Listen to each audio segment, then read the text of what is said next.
우리 한번 입술로 고백합시다. 내 입술에 하나님의 말씀을, 내 가슴에 하나님의 말씀을, 내 생각에 하나님의 말씀을 두고 살아갑시다. 아멘. 운동하는 사람들이 제일 중요하게 여기는 것이 기초라고 합니다. 기초가 몸에 배어 있지 않으면 좋은 운동선수가 될 수 없다고 합니다. 그래서 운동선수들은 기초를 다지기 위해서 수없는 같은 동작을 수없이 반복을 한다고 하죠. 그래서 몸에 자동으로 그 동작이 배일 때까지 연습을 한다고 합니다. 운동뿐만 아니라 집을 짓는데도 가장 중요한 것이 기초지요. 기초가 제대로 되어 있지 않은 집은 그 집이 아무리 좋은 자재 그리고 내부 인테리어를 잘 꾸며놨다 할지라도 그 집은 균열이 가고 무너질 수밖에 없다고 하는 것입니다. 사도 바울은 고린도전서 3장 16절에 우리 성도를 가리켜서 지혜로운 건축가다라고 이렇게 말하고 있어요. 지혜로운 건축가. 그래서 어떻게 그 위에 세울까를 조심해야 된다라고 말하고 있습니다.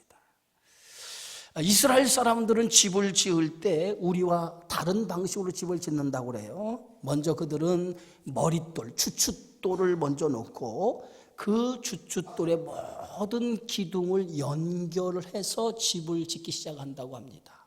그것이 이스라엘 백성들이 집을 짓는 과정이라고 말하고 있어요.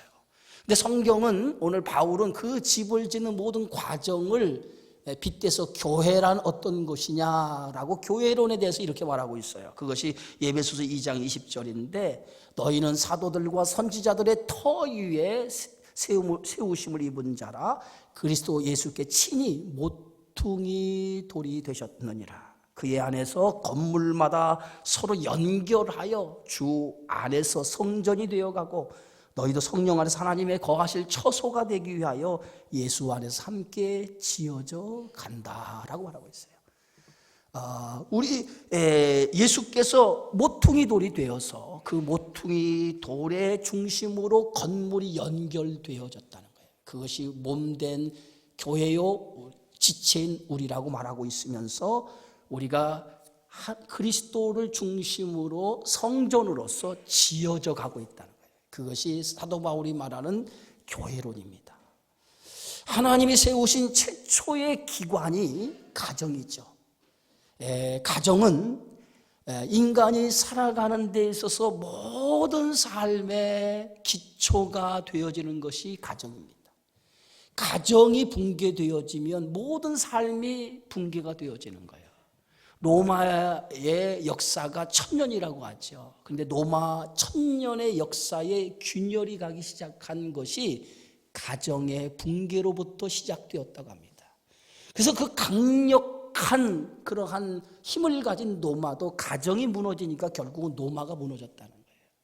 그래서 모든 인류의 근간을 이루고 있는 것이 가정인데 이 가정이 든든히 세워져야 그 가정은 참으로 행복한 가정이 될 수 있다는 거죠. 하나님이 아담을 만드시고 아담을 돕는 배필로 아담을 깊이 잠들게 한 다음에 아담의 갈비뼈를 취해서 아담을 돕는 배필로 하와를 만들었어요. 아담이 자신의 갈비뼈를 통해 만들어진 하와를 보고 이렇게 고백을 하죠. 창세기 2장 23절에 보니까 이는 내 뼈 중에 뼈요 내 살 중에 살이로다. 내 뼈 중에 뼈요 살 중에 살이로다. 자신의 몸에서 하와를 만들었기 때문에 이 여자가 내 몸이라고 이렇게 고백하고 있어요. 그래서 창세기 2장 24절에 보니까 남자가 부모를 떠나 그의 아내와 합하여 둘이 한 몸을 이룰지라. 이것이 가정의 시작이고 이것이 인류의 최초로 만들어진 기관이라고 성경은 말하고 있습니다. 남자와 여자가 한 몸을 이루는 것, 이게 뭡니까? 하나님이 아담의 갈비뼈를 취해서 만든 여자, 한 몸이 되어지는 것이 가정의 출발이라고 하는 거예요. 시편 127편에 보면 여호와께서 집을 세우지 아니하시면 세우는 자의 수고가 헛되고 여호와께서 성을 지키지 아니하시면 파수꾼의 지킴이 허사로다라고 말하고 있어요. 그리고 그 다음 절에 보니까 너희가 일찍이 일어나고 늦게 누우며 수구의 떡을 먹음도 헛되다라고 말하고 있어요. 여기서 시편 127편에 두 단어가 등장하는데 그 단어를 보니까 집이라고 하는 단어와 성이라고 하는 단어가 등장을 합니다. 근데 집이 갖는 의미가 뭘까요? 집이라고 하는 이 단어가 갖는 의미는 집은 항상 우리에게 쉼을 제공하고 안식을 제공하고 평강을 제공하는 곳이 집이라고 하는 개념이에요. 그래서 하루 일과가 끝나면 모든 사람들은 다 집으로 향하여 가게 되어지죠. 왜? 그 집에는 쉼이 있고 안식이 있고 평안이 있기 때문에 집을 찾아가게 되어지죠. 그래서 집을 세운다라고 하는 말의 뜻은 행복을 위해 안식할 곳을 세우는다라고 하는 뜻을 가지고 있어요. 그래서 인생의 모든 사람들은 자기의 집을 세운다는 거예요. 평안을 위해서, 안식할 곳을 위해서 행복한 집을 세우는 것이 인생이라는 거예요. 또 하나 오늘 성경에 등장하는 단어는 성이라고 하는 건데 이 성은 집들이 모여 있는 곳을 성이라고 얘기하죠. 그래서 집과 성은 같은 개념의 의미입니다. 인간의 모든 삶은 평안과 안식, 자신의 행복을 위해서 자신만의 집을 세우는 과정이 인간의 모든 삶의 과정이라고 말할 수 있어요. 사람들이 아침 일찍이 일어납니다. 그리고 늦게 눕는 이유가 어디 있을까요? 하루 종일 일찍 일어나 땀 흘리고 수고하고 늦게 잠을 자는 이유는 행복한 집을 세우기 위해서 모든 사람들이 땀을 흘리고 수고하고 노력하는 것입니다. 행복한 집을 짓기 위해서. 그런데 다윗은 오늘 시편 127편에서 세 번이나 같은 말을 반복하고 있어요. 헛되며 헛되도다 헛되다라고 이렇게 반복하고 있어요. 인간이 일찍 일어나고 늦게 누우며 수고하고 땀 흘려 자신의 안식과 평강을 위해서 집을 세우려고 하지만은 인간이 세우는 모든 그 집은 헛되고 헛되며 헛되다라고 이렇게 말하고 있어요. 이것은 어떤 의미를 가지고 있습니까? 하나님이 세우지 아니하는 집, 하나님이 지키지 아니하는 성, 그 모든 것은 헛되고 헛되며 헛될 수밖에 없다고 하는 거예요. 이 말은 하나님의 통치 아래, 하나님 안에 다스림이 없는 가정은 무의미한 인생이라고 하는 것을 우리에게 가르치고 있어요. 이것은 비단 다윗만이 경험한 것이 아니죠. 솔로몬이 그의 인생의 말년에 지은 책 한 권이 있는데 그 책이 바로 전도서라고 하는 거예요. 우리의 삶의 지혜와 삶에 대한 것을 다루고 있는 책이 전도서인데 그 전도서 서두에 1장에 전도서를 시작하면서 솔로몬은 이렇게 고백하고 있습니다. 헛되고 헛되며 헛되고 헛되니 모든 것이 헛되도다. 해 아래서 수고하는 모든 수고가 사람에게 무엇이 유익한가? 솔로몬은 전도서를 시작하면서 전도서 서론에 인생의 모든 것이 다 헛되고 헛되며 헛되고 헛되다라고 이렇게 얘기하고 있어요. 솔로몬은 부귀영화를 다 누려본 사람이에요. 그런데 그가 인생의 모든 걸 누려본 결과가 헛되다라고 이렇게 얘기하고 있어요. 그런데 그가 헛되다라고 하는 얘기는 뭘까요? 하나님 없는 인생이 헛된 인생이다라고 하는 것이 전도서의 결론입니다. 하나님이 없는 인생을 살아가는 것은 헛된 인생이라는 거예요. 그런데 인간은 모든 사람들이 자신의 집을 짓기 원하고 성을 쌓기 원해요.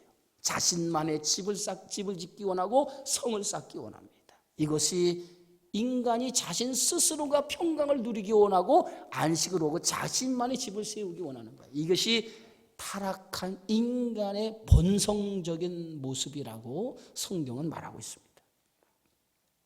아담과 하와가 범죄하고 난 이후에 에덴 동산에 추방을 당하죠. 그 추방당한 아담과 하와에게 내린 벌 가운데 하나가 창세기 3장 19절에 이렇게 기록이 되어 있습니다. 내가 흙으로 돌아갈 때까지 얼굴에 땀을 흘려야 먹을 것을 먹으리니 내가 그것을 취함을 입었음이라 너는 흙이니 흙으로 돌아갈 것이니라. 이것이 아담과 하와가 범죄하고 난 에덴 동산 추방하고 나서 땀을 흘려야 먹을 것이고, 결국은 땀 흘린 인생의 결과가 뭐냐? 그 인생의 결과는 흙으로 돌아갈 수밖에 없는 인생, 죽음의 존재가 되어질 수밖에 없다고 하는 것이에요. 그리고 에덴 동산에 추방당한 아담과 하와가 자녀를 낳죠. 그 자녀가 바로 가인이라고 하는 아들이었어요. 이 가인이 자기 동생 아벨과 첫 곡식을 가지고 첫 짐승의 첫 새끼를 가지고 하나님 앞에 제물을 드렸는데 가인의 제사가 연락되어지지 아니하고 아벨의 제사가 연락되어지는 것을 보고 가인이 아벨을 돌로 죽이는 최초의 살인자가 되어지고 말죠. 이것은 아담의 죄가 그의 가인에게 이어져 가는 모습을 성경은 그렇게 보여주고 있어요. 가인이 아벨을 죽이고 하나님은 가인에게 벌을 내리죠. 그 벌이 어떤 벌이냐면 창세기 4장 12절에 보니까 내가 밭을 갈아도 땅이 다시는 그 효력을 내게 주지 아니할 것이요 너는 땅에서 유리하는 자가 될 것이다 라고 말하고 있어요. 결국은 아담과 하와는 에덴 동산에 추방을 당하고 땀 흘리지만은 그 대가는 죽음으로 끝나고, 가인의 죄는 그 죄로 인해서 방황하는 인생, 유리하는 인생이 될 거라고 성경은 죄를 범한 가인에게 그렇게 하나님은 벌을 내리죠. 땀 흘리고 유리하고 사는 인생이 어떤 인생일까요? 평안과 안식이 없는 인생이죠. 아무리 땀 흘리고 수고해도 평안이 찾아오지 않고 안식이 없는 인생이라는 거예요. 그래서 가인이 이제 하나님 앞을 떠나죠. 떠나서 창세기 4장 16절에 보니까 가인이 여호와 앞을 떠나서 에덴 동쪽 놋 땅에 거주했다라고 기록하고 있어요. 가인이 하나님을 떠나서 최초로 거주한 땅이 놋이라고 하는 땅인데, 이 놋이라고 하는 그 땅이 바로 유리하다, 방황하다라고 하는 뜻을 가지고 있고, 가인이 그의 아내와 동침하여 또 아들을 낳았습니다. 그 아들을 낳았는데 그 이름을 에녹이라고 지었는데, 에녹이라고 하는 말의 뜻이 성이라고 하는 뜻을 가지고 있어요. 이것은 무엇을 가리킵니까? 하나님을 떠난 인간은 방황하고 유리하는 인생인데, 그는 방황과 유리하는 인생 속에 자기 나름대로의 인생의 집을 짓고 산다는 거예요. 그것이 성을 쌓는 인간의 모습이라는 거예요. 그 에녹을 그렇게 빗대서 얘기하고 있어요. 너는 너, 나는 나. 자기만의 인생의 집을 짓고 거기에 안식과 평강을 누리고자 하는 것이 인간이라는 거예요. 그래서 성을 쌓는 행위는 어떤 행위입니까? 자신의 운명을 자신이 책임지겠다라고 하는 행동이고, 그리고 하나님 없이 내 인생의 모든 것, 내 힘으로 모든 것을 이루어보겠다라고 하는 그 모습이 성을 쌓는 인간의 불신앙적인 모습이라고 성경은 말하고 있어요. 그 대표적인 예가 창세기 11장의 바벨탑 사건을 통해서 드러나게 되어지죠. 온 땅에 언어가 하나요, 말이 하나였더라. 이에 그들이 동방으로 옮기다가 신할 평지를 만나 거기서 거류하며 서로 말하되 자 벽돌을 만들고 견고히 굽자. 이에 벽돌을 돌을 대신하여 역청으로 진흙을 대신하여 또 말하되 자 성읍과 탑을 건설하여 그 탑 꼭대기를 하늘에 닿게 하여 우리 이름을 내고 온 지면에 흩어짐을 면하자 하였다 그랬어요. 사람들이 다 바벨탑을 쌓는 이유를 어떻게 설명하고 있습니까? 자신들의 이름을 내자. 그리고 이름을 내게 탑과 성을 쌓기 시작했다고 그랬어요. 자신들의 이름을 내자. 그리고 그 이름을 내게 탑과 성을 쌓다. 자기 나름의 인생의 행복을 위해서 성을 쌓기 시작했다는 거예요. 그러나 그 성을 쌓는 인생이 얼마나 불쌍한지 하나님께서는 그들의 언어를 흩어버리게 되어지죠. 이것이 인간의 교만이고 하나님 없는 인생들의 모습이라는 거죠. 성경은 가장 어리석은 사람을 시편 14편 1절에서 어리석은 자는 그 마음에 이르기를 하나님이 없다라고 한다라고 말하고 있어요. 이 어리석은 사람의 특징이라고 성경은 말합니다. 여러분, 구약 성경 가운데 사사시대의 특징이 뭡니까? 사사시대의 특징은, 성경은 한마디로 사사시대의 특징을 이렇게 말하고 있습니다. 사사기 21장 25절에 보면 그때에 이스라엘의 왕이 없으므로 사람이 각기 자기의 소견에 오른 대로 행하였더라. 이것이 사사시대의 특징이었어요. 그런데 그때 왕이 없었다라고 하는 것은 진짜 왕이 없었나요? 그들의 왕은 하나님이 그들의 인생의 왕이었어요. 그러나 그들은 하나님을 왕으로 인정하지 않았다는 거죠. 하나님을 왕으로 인정하지 않은 인생은 뭐예요? 자기가 인생의 주인이라는 거예요. 내 인생의 주인이 나라는 거예요. 그래서 각자 자기가 옳은 대로, 자기 소견에 옳은 대로 살아갔다는 거예요. 그것이 하나님 없는 인생의 모습이고 결국은 사사시대의 비극이 여기서부터 시작이 되었던 것을 성경은 우리에게 증언하고 있습니다. 많은 사람들이 행복한 삶을 살기 원해요. 그래서 자기 나름대로 인생의 집을 짓고 성을 쌓기 시작합니다. 그런데 그것은 자기의 소견에 오른 대로 내가 내 인생의 주인이라고 하는 생각 속에서 살아가는 삶의 모습이라고 성경은 말하고 있어요. 예수님의 비유 가운데 어떤 부자가 소출이 풍성하게 소출을 거두게 되어져요. 그래서 마음에 생각하기를 내가 이 풍성하게 소출을 거두게 되어졌는데 이 많은 소출을 쌓아둘 창고가 부족하다라고 그런 생각하기 시작을 합니다. 그래서 어찌할까 생각을 하다가 내가 곡간을 헐고 더 큰 창고를 지어 여기에다가 그 많은 소출을 내가 여기다가 쌓여 놓으면 되지 않겠나 고 생각을 하고 곡식을 재워놨던 그 창고를 헐고 또 다른 큰 곡간을 짓기 시작합니다. 그리고 그 곡간에다가 여러 해 쓸 곡식을 가득 채우기 시작합니다. 그리고 그는 이렇게 얘기하죠. 곡식의 곡간에 가득 채웠으니 이제부터 내가 평안히 쉬고 먹고 마시고 즐거워하며 내 인생을 살아가자라고 했다는 거예요. 근데 그날 밤에 그 영혼을 하나님이 데리고 가셨다. 누가복음 12장 20절에 성경은 이렇게 얘기합니다. 하나님이 이르시되 어리석은 자여 오늘 밤에 내 영혼을 도로 찾으리니 그러면 내 준비한 것이 누구의 것이 되겠느냐. 사람들은 인생의 주인이 자기라고 생각을 해요. 내 인생 모든 것이 내가 주인이다라고 생각하고 있습니다. 그러나 인생의 주인은 내가 아닙니다. 우리는 하나님이 오늘이라도 오라 하시면 갈 수밖에 없는 인생이에요. 가끔 1년에 여러분들이 돌아가셔요. 근데 돌아가시는 사람들 가운데는요, 나이가 연로하셔서 생을 다하셔서 돌아가시는 분이 있는데 어떤 때는 참 참담하게 그지없는 그런 부고의 소식을 들을 때가 있어요. 어제까지 만나서 함께 즐기고 얘기했던 사람이 아침에 부고장이 날라온 거예요. 그 소식을 들을 때마다 참 인생 무상을 느끼고 허무한 것을 느끼지 않습니까? 어제까지마다 함께 식탁에 교제를 나누고 함께 얘기를 했어요. 그런데 갑작스러운 부고의 소식을 들어요. 이게 인생인 거예요. 하나님이 오라 하시면 우리는 오라 하시는 것을 거부할 수 있는 명분이 없어요. 하나님이 오늘이라도 오라 하면 우리 인생은 갈 수밖에 없어요. 왜? 인생의 주인이 내가 아니라 우리 하나님이시기 때문에 그래요. 여러분, 우리는 태어나면서부터 알몸으로 태어났어요. 뭐 하나 가지고 태어난 사람 있습니까? 우리는 태어난 순간부터 알몸으로 태어났고 우리가 죽는 그 순간에는 다 세상 것을 놔두고 알몸으로 떠나가는 거예요. 이게 인생이에요. 뭐 하나 가지고 태어난 것도 없고 뭐 하나 가지고 우리가 죽는 사람 아무도 없어요. 빈손으로 왔다가 빈손으로 가는 게 인생이에요.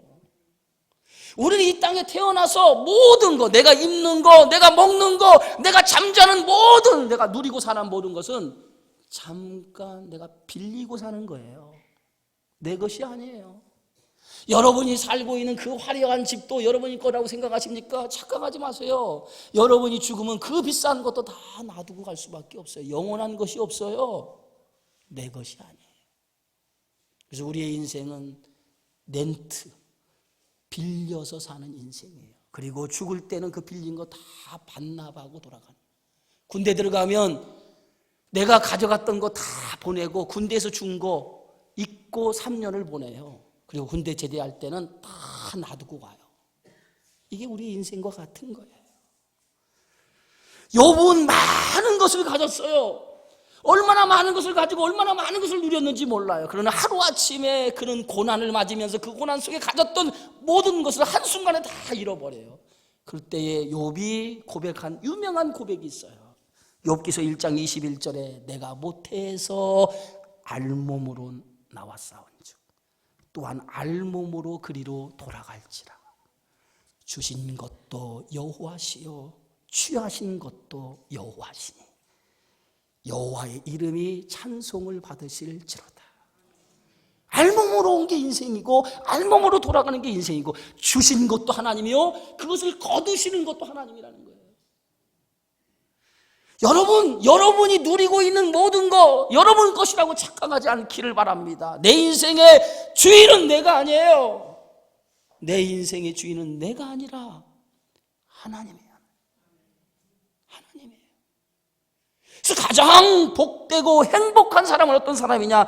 하나님이 내 인생의 주인임을 인정하고 그분 안에서 그분이 세우시는 인생의 집과 성을 쌓고 살아가는 사람이 가장 복 있는 사람이라고 성경은 우리에게 가르치고 있다는 거예요. 그래서 가정이라고 하는 것은 최초에 하나님이 만드신 그러한 기관이면서 동시에 가장 기초가 되는 게 가정인데 그 가정의 가장 기초에 행복한 가정이 되어지기 위해서는 그 질서에 순종하는 가정이 되어야 된다고 성경은 말하고 있어요. 그 첫 번째가 뭡니까? 자녀들아 주 안에서 너희 부모에게 순종하라. 이것이 옳으니라 라고 말하고 있어요.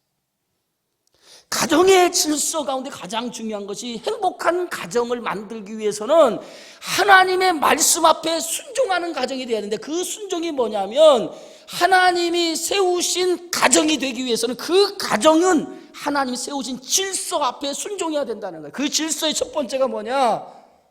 자녀는 부모에게 순종하는 거라는 거예요. 그것이 하나님이 세우신 가정이고 그것이 하나님의 질서라는 거예요.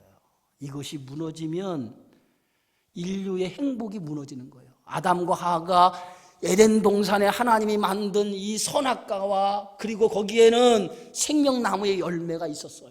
그런데 하나님은 뭐라고 말씀하시냐면 너희가 모든 열매는 임의로 먹을 수 있지만 선악을 알게 하는 열매만큼은 먹지 말라. 왜 하나님께서 에덴 동산 중앙에 선악과를 두시고 그 열매를 먹지 말라고 했을까요? 그것은 이 에덴 동산의 주인이 누구냐 그것을 인식하고 살아가라는 거예요. 그리고 그 선악과를 먹지 말라고 하는 것은 하나님이 인간에게 명령한 질서의 질서. 근데 인간은 스스로 하나님처럼 되려고 하는 마음에 선악을 먹지요. 그 순간에 뭡니까? 하나님이 인생의 주인으로 모시지 아니하고 자기가 주인 되려고 선악을 먹었고 그리고 하나님이 세운 질서가 무너지기 시작한 거예요. 그 인류의 타락이. 가정의 위기는 뭡니까? 하나님이 세우신 질서가 붕괴되는 거예요. 하나님이 세우신 질서가 붕괴되어지면 가정의 타락이 오고 가정의 무너짐을 통해서 결국은 행복이 깨지기 시작해요. 그래서 부모를 존중해야만이 자녀들이 부모를 존중하는 거예요. 그래야 그 가정이 행복한 가정이고 그 가정이 행복해야 사회가 행복하고 사회가 행복하고 나라가 든든해지고 나라가 든든해져야 세계가 든든해지는 거예요. 오늘 본문 시편 128편의 시작을 어떻게 시작하고 있습니까? 여호와를 경외하며 그 길을 걷는 자가 복되다라고 말하고 있어요. 여러분, 여호와를 경외하며 그 길을 걷는 자가, 그 길이라고 하는 것은 뭡니까? 지난 시간 제가 말씀했습니다. 길이라고 하는 건 그 사람이 살아가는 삶의 가치와 방향의 길이라고 그랬어요. 어떤 삶의 가치를 가지고 있느냐, 어떤 삶의 방향을 두고 삶을 살아가느냐가 그 사람이 살아가는 길이라고 얘기하고 있어요. 그래서 오늘 성경 속에서 예수님이 자신을 내가 곧 길이요 진리요 생명이라고 말씀하지 않습니까? 마가복음 10장에 보면 나면서부터 앞을 보지 못하는 소경에 대한 이야기가 나옵니다. 그 소경의 이름은 바디메오였어요. 그런데 그는 소경이요 거지요. 예? 그가 살아가는 인생이었어요. 여러분, 소경은 앞을 보지 못했고 거지라고 하는 것은 뭡니까? 남에게 구걸하는 인생이었다는 거예요. 그것이 이 바디메오의 인생이었어요. 그런데 어느 날 그가 여리고의 길가에 앉아 있는데 예수님이 지나가고 있었어요. 많은 무리들 틈에 예수님이 지나가는 그 소리를 듣는 순간에 그 바디메오가 소리를 지르기 시작했죠. 다윗의 자손 예수여, 나를 불쌍히 여겨달라고. 얼마나 크게 소리 질렀던지 주변의 사람들이 조용히 하자, 잠잠하라 꾸짖었을 때도 그는 오히려 더 크게 다윗의 자손 예수여, 나를 불쌍히 여겨달라고 소리를 지렀죠. 그때 예수님께서 지나가다가 그 소경 바디메오가 부르짖는 그 소리를 듣고 그 바디메오를 향해서 오라 하고 명령을 내리죠. 그 순간에 이 소경 바디메오가 겉옷을 벗고 주님이 부르시는 부름 앞에 나가기 시작하죠. 그때 예수님께서 그 소경 바디메오에게 물어요. 내가 너에게 무엇을 해주기 원하느냐? 무엇을 해주기 원하느냐 물어요. 그때 그 소경 바디메오가 뭐라고 얘기합니까? 주여, 보기를 원합니다. 라고. 보기를 원합니다. 예수님께 보기를 원한다라고 고백하는 그 소경 바디메오의 눈을 예수님께서 열어줘요. 그래서 앞을 보지 못하고 살았던 그 인생이 예수님을 통해서 앞을 보게 되어져요. 그런데 성경은 뭐라고 써 있는지 아세요? 그가 길가에서 드디어 길 위에 예수님을 따르게 되어졌더라 그랬어요. 이 말씀이 어떤 의미를 가지고 있는지 성경은 이렇게 얘기하고 있는, 그의 살아가는 인생이 길가에 사는 인생이었다는 거예요. 앞을 보지 못했다는 얘기는 그리스도가 인생의 주인인 것을 깨닫지 못하고 살아가는 인생을 소경으로 표현했고, 그가 살아가는 삶의 방식을 길가에 앉아있는 인생으로 표현했고, 그가 눈을 열어서 예수가 인생의 참된 주인임을 깨닫게 되어지고 드디어 길가에 살아가는 인생이 길 위에 삶의 가치와 방향을 그리스도 안에 두고 살아가는 인생이 되었다라고 이렇게 설명하고 있어요. 모든 인생이 하나님 없이 살아가는 인생은 참된 길 위에 살아가는 게 아니에요. 그들의 인생은 길가, 아웃사이드에 살아가는 인생이 될 수밖에 없다는 거예요. 그래서 오늘 성경은 여호와를 경외하며 그 길을 걷는 자, 그 길을 걷는 자가 복이 있는 인생이라고 말하고 있어요.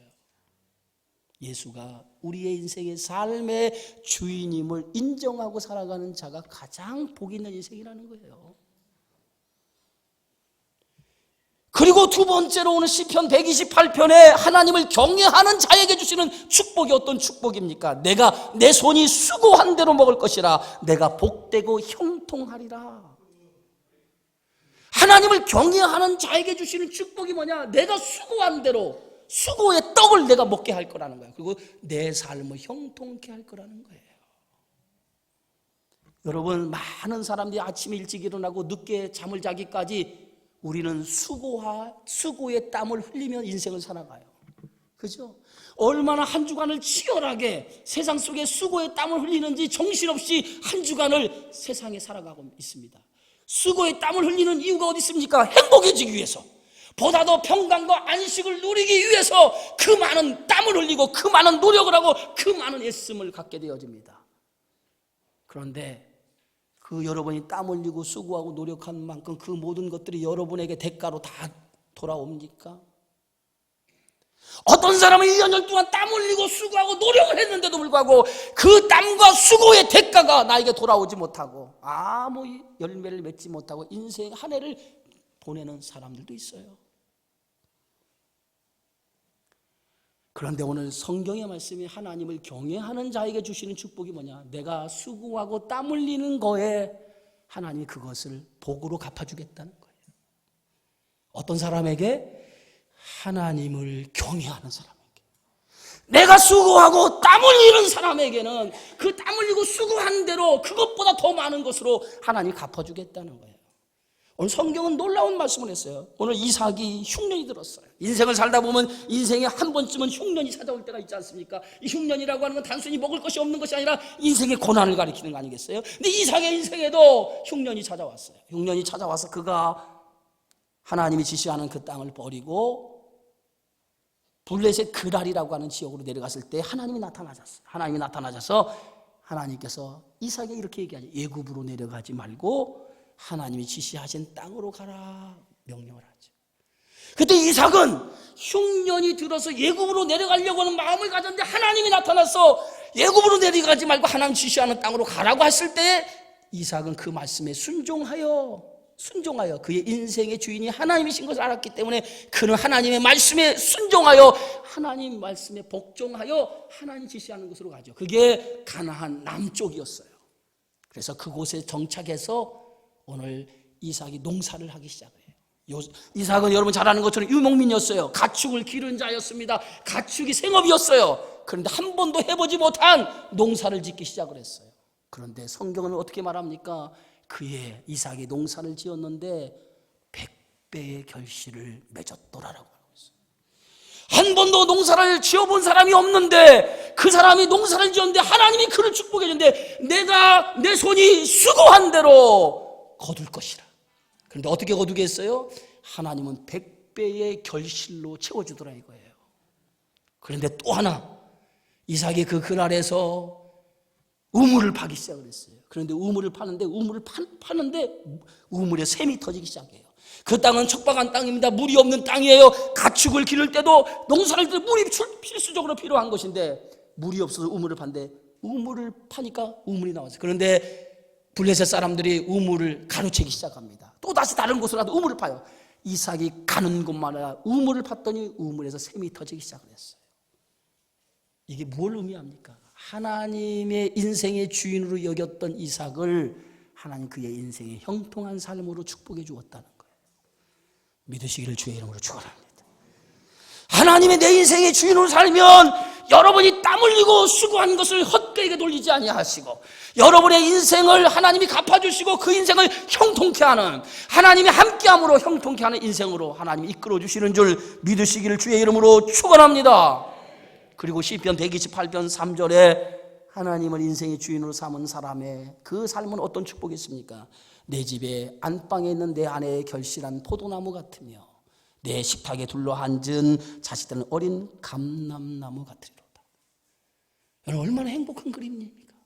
내 식탁에 둘러앉은 이 식탁이 가족들이 함께 앉은 아름다운 장면을 여기서 묘사하고 있지 않습니까? 예? 내 안방에 있는 내 아내는 결실한 포도나무 같다라고 하는 게 뭡니까? 이 포도나무가 뭐예요? 포도나무에는 뭐가 맺히죠? 포도송이가 맺혀요. 포도송이가. 이 포도송이 알알이 꽉 찬 열매가 맺힌데 이것은 성경의 포도나무의 열매는 뭘 얘기하느냐? 이 포도송이는 다산을 상징하는 거예요. 그래서 아담이 신상에 그 가슴에 포도송이처럼 막 주렁주렁 맺혀 있잖아요. 이게 뭡니까? 다산. 아이를 많이 갖는. 그래서 고대 시대의 복은 자식을 많이 낳는 게 복이에요. 그래서 하나님의 복이 뭡니까? 창세기 1장 28절 생육하고 번성하고 땅에 충만하라. 이 충만이라고 하는 게 뭐냐면 다산의 축복을 얘기하는 거예요. 그래서 하나님이 오늘 여호와를 이 주인으로 섬기는 그 가정에는 하나님이 자녀의 복을 주신다는 거예요. 그래서 그 자녀가 식탁에 둘러앉아 함께 식탁의 교제를 나누는 이 축복이 하나님을 주인으로 모시는 삶의 가정에는 이렇게 행복한 그림이 그 가정에게 보장되어 있다라고 하는 거예요. 믿으시면 아멘 하시기 바랍니다. 그리고 오늘 성경에 있는 말씀에 보면 오늘 시편 127편 3절 5절에 보면 이렇게 말하고 있죠. 보라, 자식들은 여호와의 기업이요 태의 열매는 그의 상급이로다. 젊은 자의 자식은 장사의 수중의 화살 같은 이것이 그의 화살통에 가득한 자는 복되다. 여러분, 우리가 옛날 사람들이 아들을 낳으면 집 밖에 뭘 걷어놓죠? 네? 새끼줄에 뭘 걸어놔요? 고추를 달아놨죠. 여러분 아세요? 젊은 사람은 잘 모르겠는데 고추를 달아놓고요, 딸을 낳으면 뭘 걸어놔요? 수술 여기다 꼽아놔요. 그러면 지나가면서 아, 이 집 아들 낳구나, 이 집 딸 낳구나 하는 걸 알아요. 지금은 그런 거 안 하죠. 그런데 이스라엘 사람들은 집 밖에다 뭘 걸어놓냐면 그 집 안에, 집 밖에 화살통이 하나 있는데 그 화살이 거기다 꼽혀 있어요. 그러면 이 가정은 아들이 낳았다. 근데 거기에 화살통이 가득 찼으면 무슨 얘기인지 아세요? 그 가정은 자식이 많은 하나님의 복을 받은 가정이다 라고 하는 거예요. 그래서 화살을 통해 화살이 가득한 자가 복이 있다. 이것은 하나님이 다산의 복을 그 가정에 주었다는 거예요. 생산의 복을 주었다는 거예요. 이게 가장 큰 복이라고 이스라엘 사람들은 생각했다는 거예요. 그리고 마지막 시편 128편의 6절에 성경은 이렇게 말하죠. 이것이 그의 성경의 마지막 128편의 6절에 내 자식의 5절부터 여호와께서 시온에서 내게 복을 주실지어다. 너는 평생에 예루살렘의 번영을 보며 내 자식의 자식을 볼지어다. 이스라엘에게 뭐가 있을지어다? 평강이 있을지어다. 하나님을 인생의 주인으로 모시고 살아가는 사람의 삶은 마지막이 뭐냐? 그 인생의 안식과 평강이 그 가정에 있게 될 거라는 거예요. 최고의 축복 아닙니까? 인생은 모두가 다 평강을 위해 살아가는 거 아니겠어요? 안식을 위해 살아가는 거 아니겠어요? 그런데 그 안식과 평강이 어디에 있습니까? 하나님을 내 인생의 주인으로 모시는 자에게 주어지는 축복이 하나님 주신 평강이라는 거예요. 여러분 가정에 그런 평강이 있기를 주의 이름으로 축원합니다. 오늘 가정의 달을 맞이해서 행복한 가정은 하나님을 내 인생의 주인으로 모시고, 그래서 그 가정을 하나님이 세우시는 가정이 될 때에 참된 행복이 그 안에 있음을 믿고 여러분 안에 그리스도 안에서 참된 평강을 누리고 사는 우리 주님의 교회 모든 성도들의 가정이 되어지기를 주님의 이름으로 축원합니다. 거룩하시고 자비하신 아버지 하나님 감사합니다. 오늘 가정의 달을 맞이해 주신 이 행복한 집을 이루기 위해서는 하나님이 세우시는 가정이 되어져야 되고 하나님이 주인으로 인정할 때만이 참된 행복이 그 안에 있고 참된 평강이 있는 줄 믿습니다. 모든 성도들의 가정이 하나님을 내 인생의 주인으로 그리고 그분의 통치와 다스림 속에 살아가는 하나님의 거룩한 백성들이 되어지게 하여 주시옵소서. 예수님의 이름으로 기도하옵나이다.